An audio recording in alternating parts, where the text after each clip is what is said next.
I'm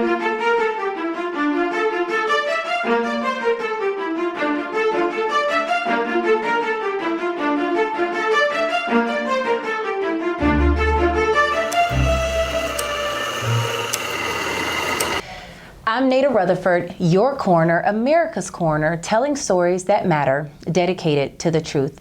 Today I'm sitting here with Brandon Guffey, a South Carolina legislator who lost his son unimaginably to digital blackmail, also known as sextortion. We're going to hear his story today and tips on what parents can look out for. Brandon, thank you. Thank you for having us on. Before I ask you anything, before I say anything else, I don't even want to say I'm sorry for your loss. What I'd like to say is no parent should have to bury their child. And you're a part of a group of parents now who've lost children to something that feels preventable, that has to be infuriating. It is, it's infuriating. And like you said, no parent should ever feel that loss. It gives you a source of empathy to where you look at every death now, and now you're thinking, what about the parents? What about the grandparents? What about the family and the devastation that happens around it? Right. I want to know about Gavin. Before all of these things happen in your life, in his life, in your family's life, tell me about Gavin. I often joke that he was my wild child. He was my, the oldest of three boys, class clown. He was always smaller than most kids in school, so that's the way he fit in, was to be that class clown. Got picked on as most kids did. He really took to art.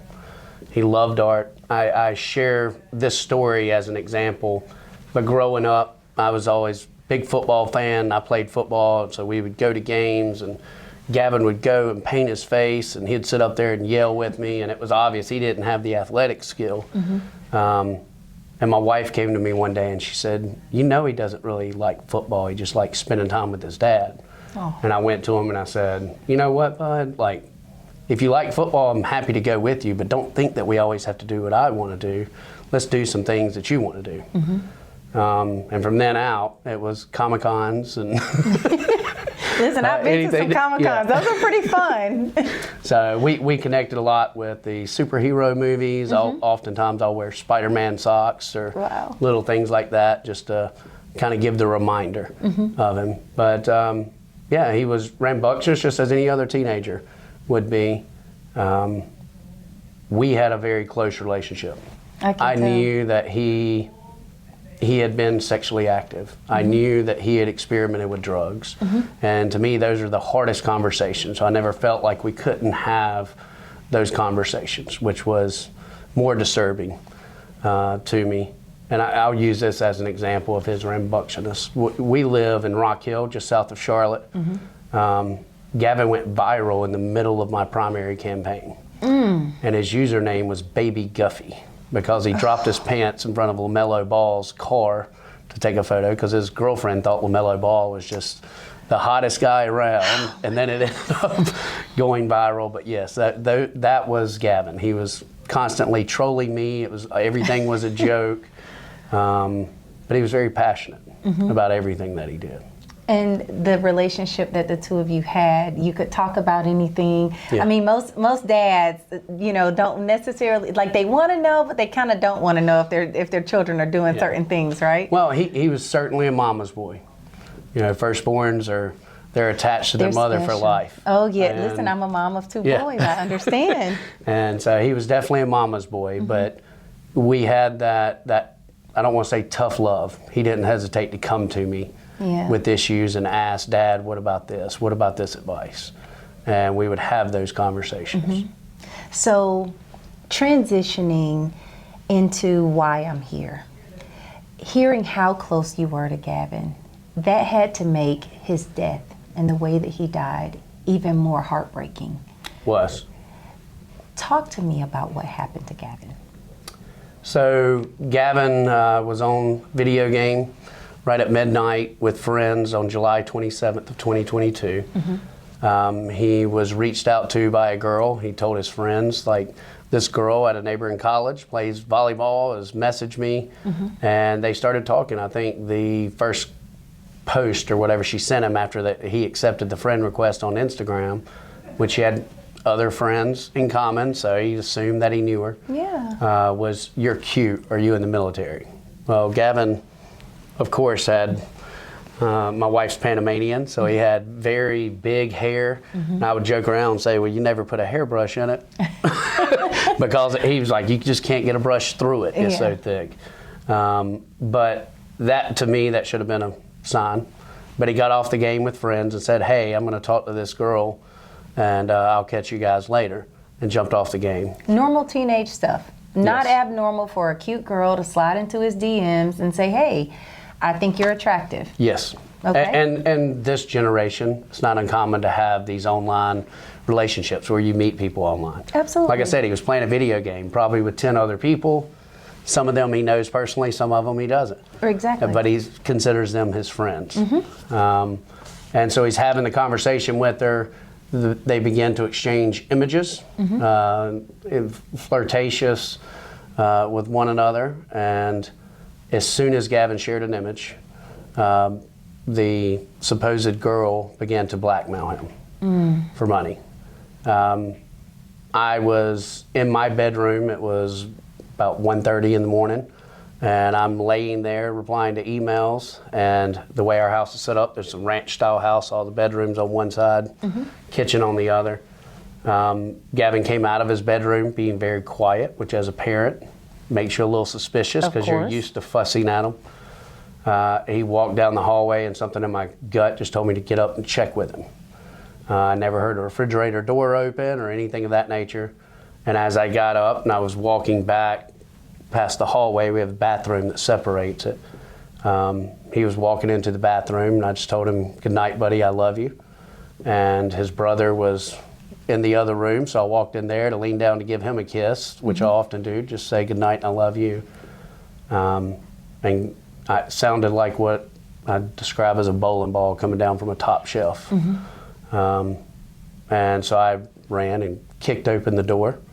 Didn't know what happened. I thought originally that he had fell stepping into the tub and hit his head on the toilet. So immediately I'm screaming to yell 911, get the family up, and while I'm trying to find it, I began to smell gunpowder. So an hour and 40 minutes from the first time that Gavin was contacted till the time of his death, because it was right at 1:40 a.m., Gavin had felt that blackmail, that there was no way to get out of it, which we often tell our teens, everything you do online is going to stay with you forever. Yeah. And I've taken a different approach now. I often lean towards grace. But whenever it first happened, I had no idea why it happened. So you didn't know that the messages had happened. You didn't know he was talking to this supposed girl online. All you saw was your son laying there in need of 911 services. You're yelling out to call 911. You have no idea about all these other things that are happening in the background. No clue why any of it happened. And I actually went outside, and while we're sitting waiting on the coroner, because if there's a death in South Carolina, the coroner's going to investigate, SLED's going to investigate, and local sheriff's department. Our local sheriff's department was very quick. Actually, the first responder that showed up with the ambulance was one of the guys that was playing games earlier with Gavin that night. Whoa. And had went into work and had recently graduated. And he couldn't bring himself to come into the house because, you know, once he heard the call, he just couldn't do it. But no one had any clue. The only thing that Gavin did was he sent out a less than 3 sign to his friends and his brother, and it was just his way of saying, "I love you." It was on a black screen. And he sent it out on Snapchat and on Instagram, and that was it. I started looking back to say, did I cause this? I was raised by a single mom, and I wanted, you know, she was always worried that I wasn't going to have that male influence in my life, so she was always pushing me more towards, you know, that toxic masculine behavior of suck it up, rub some dirt on it, man up. Yeah. You know, I've been married 23 years now, and my wife seen me cry 2 times the whole time we've been married, and that's the day that Gavin was born, because I about lost both of them, and the day that he died. And I started thinking, was he really struggling? Because everything that I saw from the outside, he was living his best life. He looked happy. Yeah. He loved art. He was going to Winthrop to become an art student. He was going to be starting that. He had just recently gotten saved. He went to a Young Life camp and come back and got saved. We had had a very serious conversation about how, you know, he was dating a girl, and that, you know, he thought that she was beautiful, but it just wasn't a fit. And I had to have that conversation with him about compatibility versus having a true connection. Yeah. And so I felt like he was on track, and the only thing I needed to do was to get on my phone and Google. You know, my son just committed suicide, what do I do? Wow. And as I'm searching, I couldn't find anything, so I started to record live videos. And my first plea was talking to parents, talk to your children, because you don't know what's going on.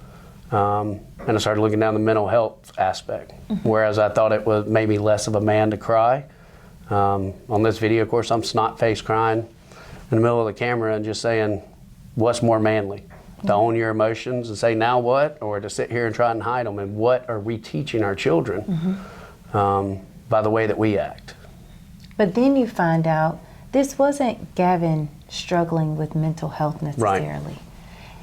This was someone who digitally was attacking him, essentially, blackmailing him. This wasn't, I'm depressed, I have anxiety, I don't know how to talk to my parents. This was someone who actively engaged your son in a conversation and then took that information, those images, to hurt him. Correct. And I couldn't put it all together because the coroner's investigation is around 10 days afterwards. So we didn't know by the time of his funeral what had happened. And I received a message from an aunt who has a 14-year-old that was Gavin's cousin, saying, I really need to get a hold of you. You really need to see this. And she shares images and it's pictures of Gavin. And the person began to reach out to the 14-year-old cousin, trying to extort him within days of Gavin's death. Oh my gosh. And I went into the house to tell my wife this. We had tons of people at the house, as you do with the death. And we go back onto the bedroom side, and I'm talking to her. And as I'm talking to her, my 16-year-old walks out of his bedroom, and his phone rings. And he just says, I don't know who you are, but quit calling, and hangs up the phone. And I said, let me see your phone. Well, the person that was calling him was the exact same person that was extorting the 14-year-old cousin.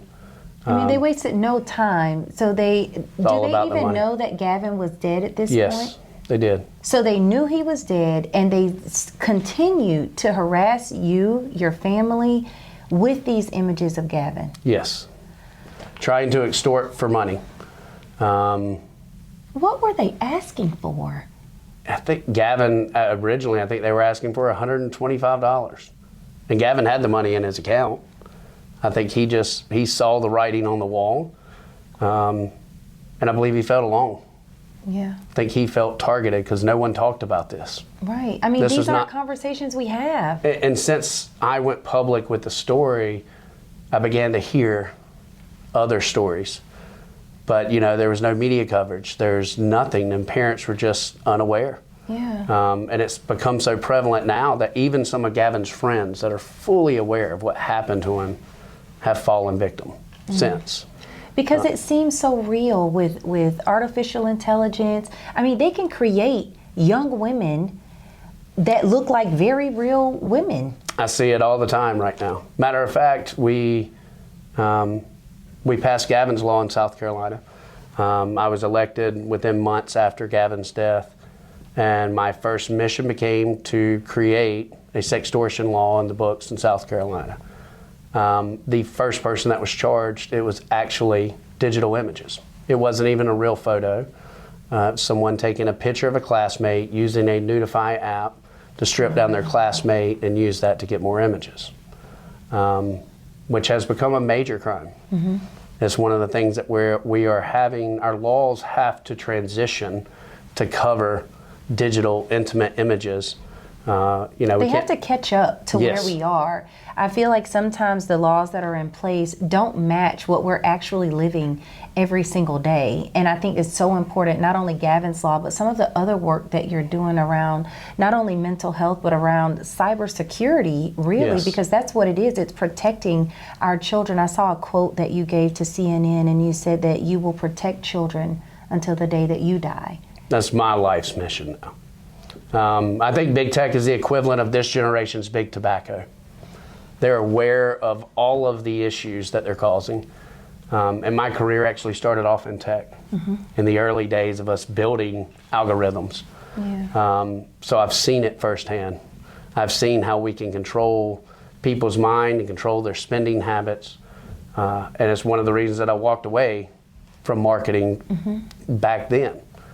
And to know that it's come full circle and that these companies are using this to keep the kids engaged, that way they can get those advertising dollars. Yes. And feeding them harmful information and allowing predators to contact them. You know, I filed a lawsuit against Meta, and I did so because the account that attacked Gavin that night was Bella Janet 28. Bella Janet 28 was pulled down once law enforcement, before I even knew Gavin was being extorted, through the subpoena. So Meta pulled it down right away. You would think, oh, that solves the problem. No. No, they left up all the additional accounts that was tied to Bella Janet 28. If I send you a friend request, I can say, take this account down and or block this account and any new profiles they create. They didn't do that. They left up the other accounts. So Bella Janet 30 was the one that began to extort my 14-year-old cousin, my 16-year-old son, and myself. In addition to other teens, Right. through the same process. And they have certain things in place, but there's so much more ground that we need to cover in terms of protecting our children online. What would you say to parents if you could give them any advice? What would you say to them? Number one, I would say have the conversation. This isn't just, while teenage boys are the most prominent ones that are committing suicide, we see it started off with teenage girls. These people that are committing the crime, they are organized professionals, even some within our own prison system right here. But they are extorting the girls to get more images, then they use those images to extort the boys. It has led to females ended up in sex trafficking rings because they become very desensitized. And it leads to boys with financial extortion and them getting caught up in money laundering and things of that nature because they're doing anything and everything they can. The number one thing I would tell parents is to have the conversation with your kid that no matter what you do, you can come to. Yes. And whenever you as a parent, your child comes to you, especially fathers, I can't speak from a mother's perspective on this, but as fathers, we want to get angry. But if we really look, why are we so angry? We're angry because we couldn't protect that from happening to our child. It's our job to protect our families. Right.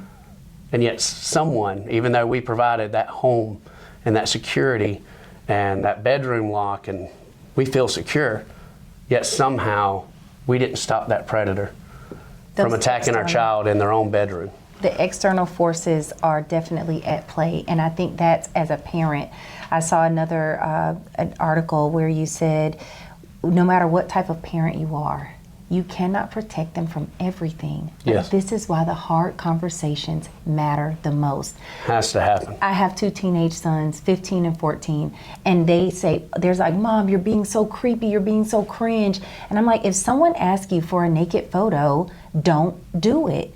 And I can't protect them from everything. We can tell them not to do it. But they might, because you've got some very attractive young lady showing you attention. It's the same thing with the girls, but you and I share something in common in that we talk to youth about the conversations, about the topics that most parents don't want to talk about. We're putting it out there in the world. We're saying, hey, we know these things happen. Here's how you protect yourself. One of the things that I say to young women is, there should be something in your brain that sends off a red flag that a grown man wants to talk to a 14-year-old girl. Yes.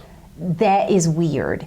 But also, is it weird that a teenager would want to send another teenager photos? It may not seem weird, but it should be weird that you feel so comfortable to send me something. I think it's just the society. Yeah. You know, in the 80s, we preached abstinence. Yes. Everyone was having sex, but yet some girl would end up pregnant and everybody wants to point at her and call her a whore. Yep. And it wasn't right. And that's the way that this is being done. These kids are exchanging photos. I think it's 1 out of 3 have sent intimate images. You know, I tell kids, first of all, I'm telling you, do not send images. But if you do, make sure your face is not in the photo as well. And if someone is requiring that it's not about what that conversation that you thought it was. It's more about them trying to get that evidence against you. And then the other thing that I tell them is that, you know, the only time that we are carried in life is the day that we die. Get you a group of core friends that will lift you up and carry you through life. And each one of you understand that not only have you messed up, you will continue to mess up. Yes. I am 45 years old. I'm a male biologically. If I see a female, blood leaves my brain and I'm not thinking straight. So imagine being a teenage boy with those raging hormones. You're not thinking straight. Or a teenage girl in the same situation. Yes. And these people, these are organized groups that really don't care anything about you. Nope. They have just figured through the thousands and thousands and thousands that they have attacked. You know, Meta pulled down 63,000 sextortion accounts in one day just from Lagos, Nigeria, and just off of Instagram. That either tells me that there's a major problem in that country, which I think we know that's the case, number one. But number two, did Meta collect all of these sextortion accounts and then pull them off at one time to protect kids? Or just to get a PR stunt? Right. Or was it just that easy to eliminate these sextortion accounts and yet they haven't done it since across the board? Because they're being created every single day. Yes. Every minute, there are new accounts being created. They have billions of followers across these social media platforms, and they're supposed to have protections in place. And there's obviously a glitch in their system. Well, I often say, technology and law do not work well together because law is made to move very slow. Technology moves rapid. Yes, it does. And we can't sit here and say we're going to be proactive because technology just goes around it. I think you have to be reactive to the problems that you see, but we have to be nimble about it and quick. And if we cause a problem, we have to learn to go back and change that problem. And we're not doing that. But the last law written to protect children online nationally was in 1996. In 1996, It took me an hour to download a Wu-Tang Clan song. That's how much technology has changed.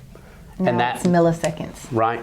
And that law just said that companies must protect 13 or under 13. That's the reason every app store says 13 or older.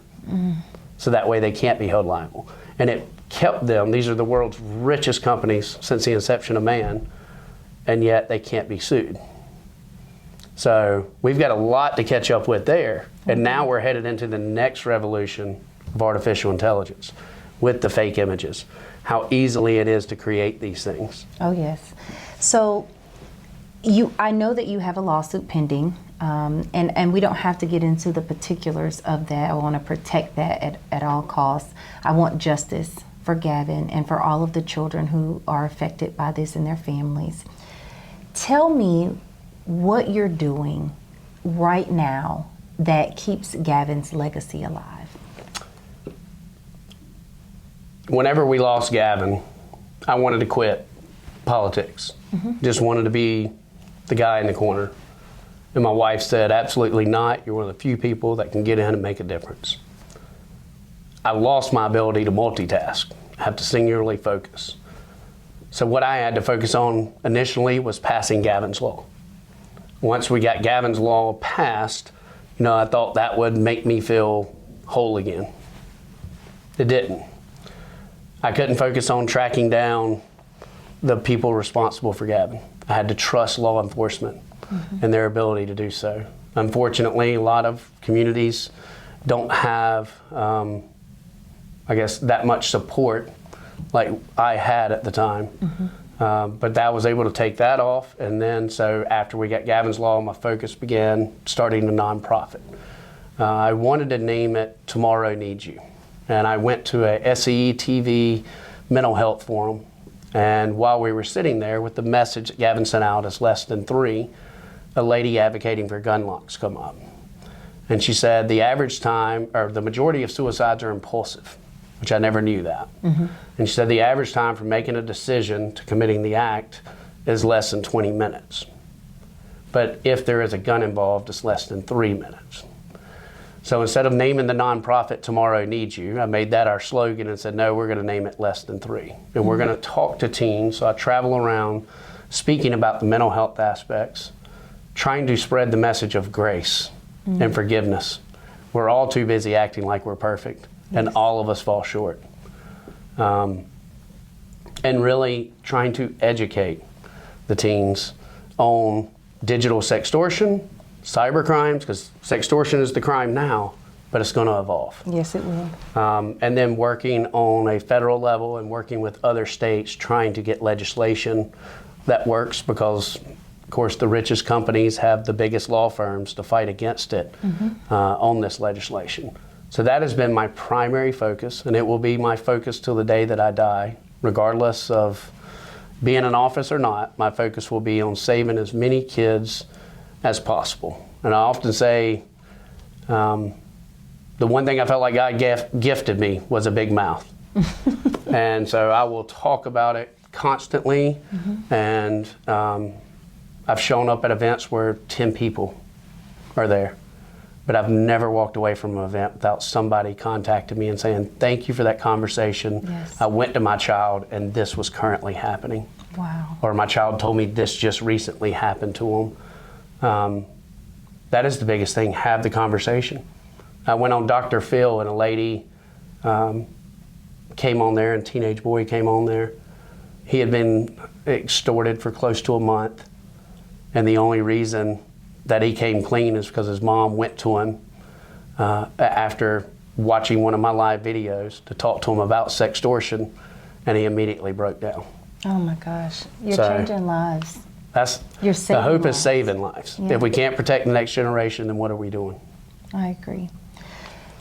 For the child who may be currently dealing with this, I want you to look right there and tell that child a piece of advice, something that could maybe prevent them from taking their life because of sextortion. Say, first of all, the mistakes that you make do not define you.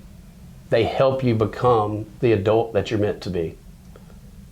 And while it may seem overbearing right now, always remember that tomorrow needs you.